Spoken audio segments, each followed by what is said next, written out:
Jumlah pasien positif di Kalimantan Timur semakin menunjukkan pertambahan yang cepat. Dalam 3 hari terakhir, terjadi peningkatan 5 kasus sehingga saat ini total yang terjangkit virus corona di benua Etam menjadi 31 orang. Simak informasinya. Akhir pekan tadi, jumlah pasien positif masih 22 orang. Tapi kemudian pada hari Jumat, Sabtu, Minggu, dan Senin 6 April, jumlahnya langsung melonjak menjadi 31 orang. Terbesar masih di Balikpapan, yakni sebanyak 17 pasien positif dan diantaranya 1 meninggal dunia. Terbanyak kedua adalah Samarinda dan Penajam Pasir Utara, yakni sama-sama terjadi 4 kasus. Penambahan pasien positif di Penajam Pasir Utara baru diumumkan hari ini, yakni bersama-sama dengan penambahan 2 kasus baru di Balikpapan. Menurut keterangan PLT, Kepala Dinas Kesehatan Kaltim, Andi Muhammad Ishak, 4 kasus di Penajam Pasir Utara adalah hasil tracing dari klaster acara Ijtima di Kabupaten Goa, Sulawesi Selatan. Semuanya kini dirawat di ruang isolasi Rumah Sakit Umum Daerah Ratu Haji Putri Botung. PPU 1 adalah laki-laki 30 tahun.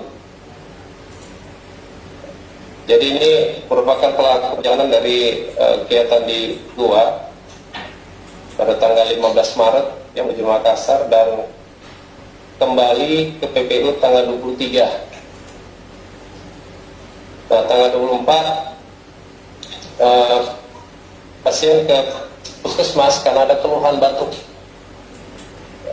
Oleh puskesmas akan untuk melakukan isolasi mandiri di rumah di bawah pengawasan petugas. Nah, pada tanggal 1 April keluhan tidak berkurang, ya.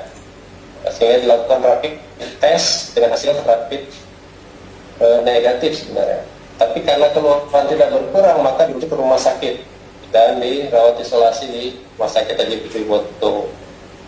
Hasil foto menunjukkan gambaran bronkopneumonia. Nah, kemudian dilakukan swab dan kirim dan hari ini terkonfirmasi positif COVID-19.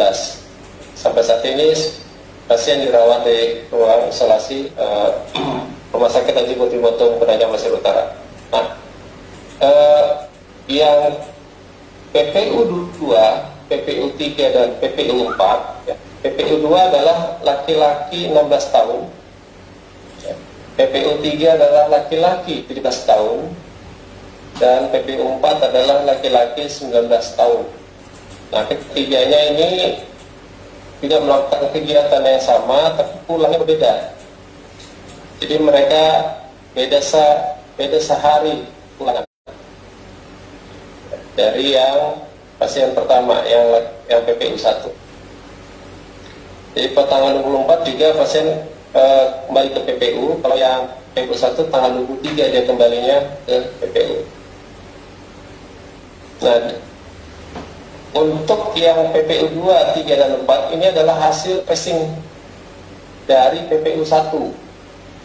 Jadi setelah PPU 1 berkunjung ke sarana, itu digali informasi, maka ditemukanlah tracing 3 kontak ini, dan kemudian dilakukan screening oleh petugas kesehatan, dan pada tanggal 2 April dilakukan pemeriksaan, ya, yang juga dilakukan rapid test, dan hasilnya memang rapid testnya positif, dan kemudian dilakukan swab dan dikirimkan ke laboratorium, dan hari ini terkonfirmasi memang positif untuk ini, seperti itu. Pertambahan yang terjadi di Kaltim menunjukkan masih adanya warga yang terjangkit, namun baru diketahui setelah dilakukan pemeriksaan di laboratorium. Lantaran itu, dia meminta kepada seluruh warga Kaltim untuk disiplin dengan protokol yang telah diterapkan Badan Kesehatan Dunia atau WHO, yakni menjaga jarak, mencuci tangan, dan menggunakan masker. Khusus untuk penggunaan masker, imbauan dari WHO adalah semua orang yang berada di luar agar menggunakan masker. Imbauan ini telah berubah dari yang sebelumnya, di mana hanya warga yang sakit, batuk, dan demam saja yang menggunakan masker. Demikian Kaltim Update kali ini.